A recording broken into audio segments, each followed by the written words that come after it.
globe, science and technology are evolving at a rapid rate. The Medical College of Wisconsin maintains this pace with its culture of innovation. Founded in 1893, the Medical College of Wisconsin is a leading medical school, research center, and clinical care provider.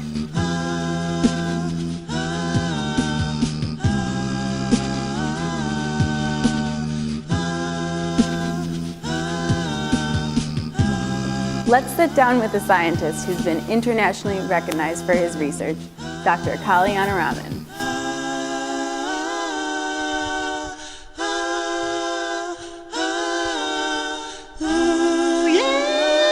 You received your master's degree in chemistry from the Indian Institute of Technology in Bombay, India, and your PhD in chemistry from the University of Alabama. Tell us about that transition.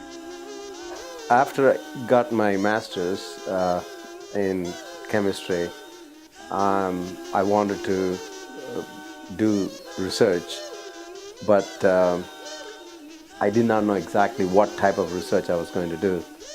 And then I decided, well, I'll work first in an industry, and a job became available, and I started working there. And after I started working, and after a year, I found out that the work that I was doing was very routine, and I was not enjoying that, and it was not inspirational. So I decided to do something more innovative and something more inspirational.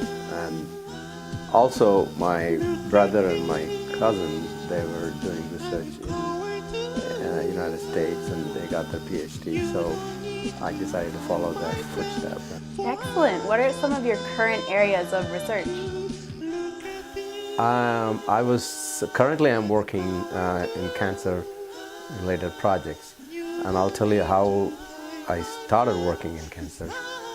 You said neurotoxicity? Yeah, initially I was working in neurodegeneration, that is the death of neurons. Many diseases are characterized by the death of neurons, and one of them is Parkinson's disease. And when I was working in that area, we discovered many drugs that will stop the inflammation in the disease. And it became clear that cancer is also an inflammatory disease. So we decided to start applying the drugs that we developed for Parkinson's disease to cancer research. And even though that was completely a different approach, and it turned out to be a unique approach, because some of the drugs that inhibited the progression of Parkinson-like symptoms also inhibited the cancer cell proliferation.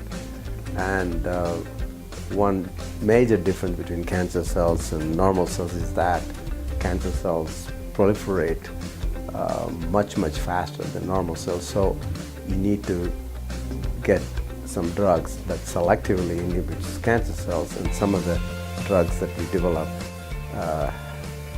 did exactly what the cancer biologists wanted to see. And so that became somewhat of a new and novel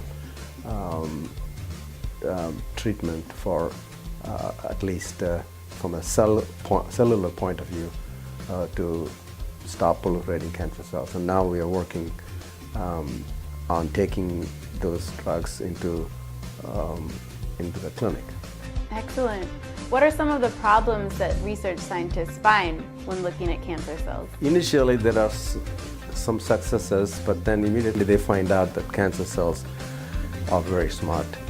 And once they find a door is closed, they'll start opening many doors for them to proliferate.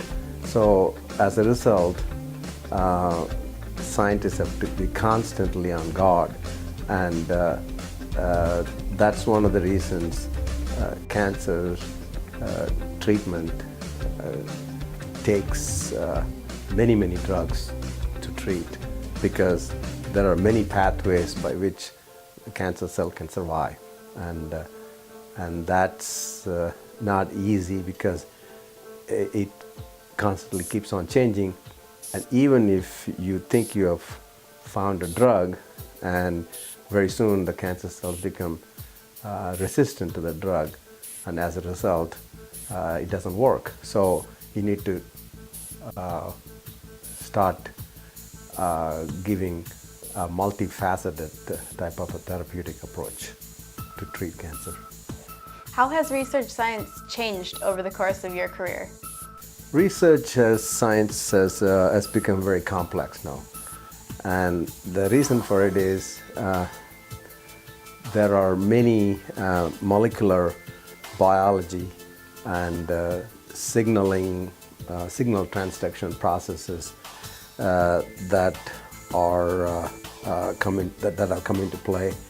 And also the more you discover about a particular disease, at least in cancer, you find out that there are many unanswered questions. So as a result, you need to find many different ways to do research. For example, a biologist should work in combination with chemists and physicists and even mathematicians in order to understand more. So because of all of these things, the science has become complex, and it's more interesting, but it has become very complex. So you need to understand science in a more interdisciplinary fashion than ever before. Has your wealth of experience with science given you any philosophical conclusions? It has given me one philosophical conclusion, that is, never give up. And you have to constantly keep working on it, and it is just like anything else in life. It is the process is one of it's a marathon. It's not a sprint. So you need to take everything in small steps, and sometimes you become successful, and then sometimes you think that you have discovered something, but then after you perform many other experiments, you find out that your initial interpretations or hypothesis is not correct. So then you start modifying it and keep working on it. So the philosophical approach is you just never give up, and keep working on it, and keep believing in what you are doing, and also don't be afraid to start changing your ideas, because if you get stuck with one idea all the time and think that is going to solve, it probably is. It's not correct. It's always a constantly changing process, and you shouldn't be afraid to change your ideas, and